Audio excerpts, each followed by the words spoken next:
I'm Michael LeBeau. And I'm Tanya Kane-Perry. With Newswrap, a summary of some of the news in or affecting LGBTQ communities around the world for the week ending September 26, 2020. A UK government plan to allow trans people to legally change their gender without some form of medical certification was scrapped this week. When Prime Minister Theresa May first announced the proposal in 2017, the intention was to streamline and demedicalize the process. The current Tory government's Minister for Women and Equalities, Liz Truss, is trumpeting the reduction of paperwork costs associated with declaring a legal change of gender. However, trans people are still required to get a medical diagnosis of gender dysphoria and show proof that they have lived in their preferred gender for up to 2 years. During a public consultation period, a strong strain of transphobia fueled resistance to major changes in the 2004 Gender Recognition Act, some from women's rights groups.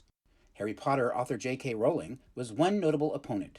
She and others used the same old trope that predatory men would take advantage of easier self-identification rules to gain access to gender-segregated public facilities. Nicola Williams of Fair Play for Women told Reuters that the government's position acknowledges a fair balance between trans people and women's rights.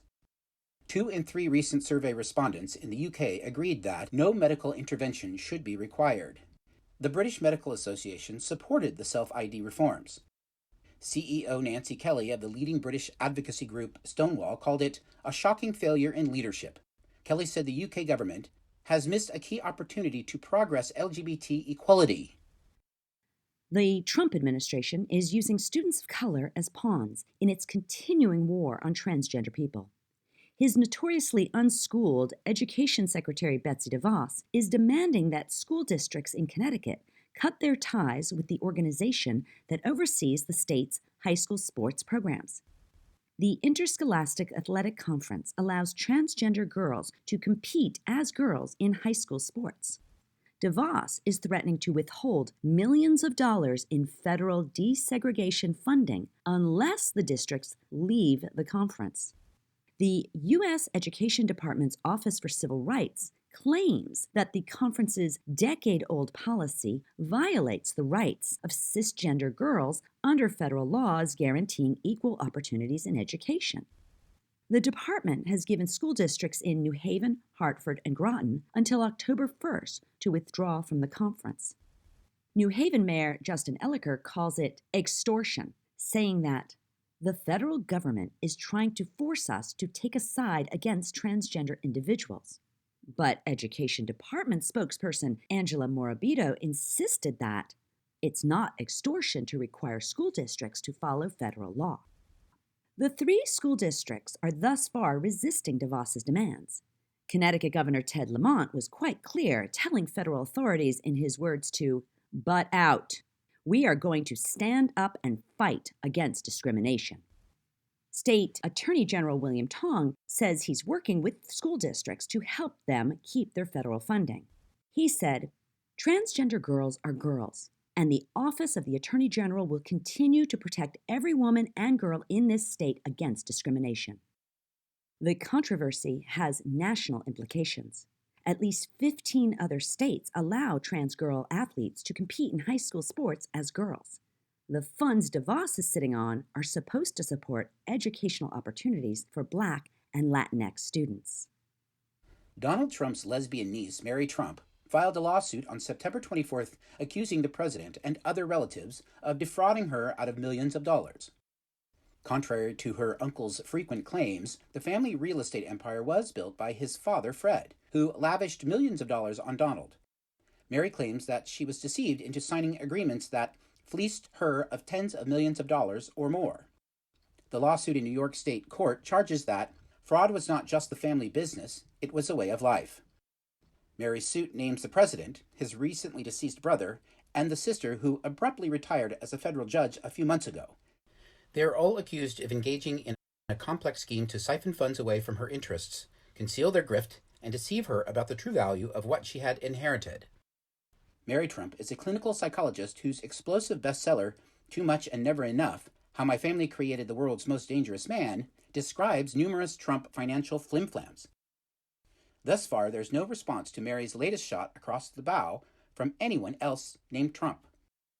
Both chambers of the U.S. Congress miraculously agreed to make history with unanimous passage of an LGBTQ inclusive suicide prevention bill. It establishes the three-digit number 988 for the country's National Suicide Prevention Lifeline. It specifically requires queer cultural competency training for all Lifeline counselors and streamlines the process of getting specialized care for LGBTQ youth and other high-risk populations. The Senate passed the measure in May, and the House completed the unanimous assent this week. The Trevor Project provides suicide prevention and crisis intervention services for queer youth. Its press release cheered passage of the National Suicide Hotline Designation Act as a historic victory that will undoubtedly save countless lives. It's not over until the orange guy signs, however, and there's been no affirmation from the White House as yet. Conservative parents in Taiwan are outraged by a book about two princes who fall in love and get married. Translated from the original Dutch, King and King is on a list of books distributed by the government for 6- and 7-year-old students this month. It's part of an extracurricular program designed to encourage love for reading and not mandatory. Nevertheless, the leader of Taiwan's leading anti-queer group called the book brainwashing. Zheng Xianying of the Coalition for the Happiness of Our Next Generation told Reuters that it is confusing our children. Members of his group picketed outside the Education Ministry earlier this month, demanding that the book be withdrawn from school circulation. But the LGBTQ advocacy group Taiwan Tongji Hotline Association defended age-appropriate queer inclusive books. They pointed to surveys showing at least 1 in 2 lesbian, gay, and bisexual people were aware of their sexual orientation in elementary school. The group said in a statement that, "We can't just ignore the existence of LGBT+ youth."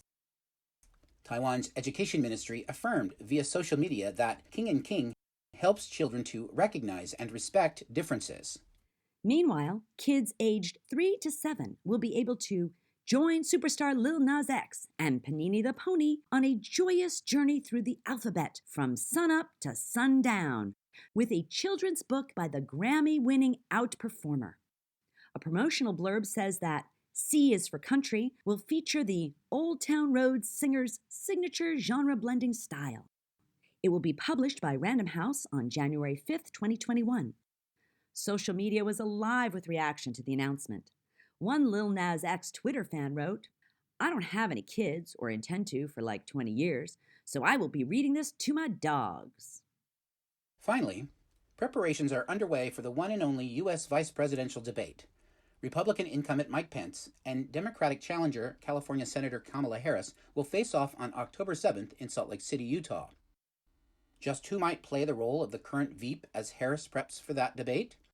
Someone who's a great debater themselves, maybe, with plenty of experience interacting with the former Indiana governor, a former mayor from that state, perhaps. Social media gloried in the irony of the arch anti-queer vice president portrayed by the country's first serious out presidential candidate. Bound to be a performance worthy of Oscar consideration, Kamala Harris's rival in the mock debate is being portrayed by none other than South Bend's favorite gay son, Pete Buttigieg. That's Newswrap, global queer news with attitude for the week ending September 26, 2020. Follow the news in your area and around the world. An informed community is a strong community. Newswrap is recording remotely during the COVID-19 emergency. It's written by Greg Gordon, edited by Lucia Chappelle, produced by Brian DeShazer, and brought to you by you.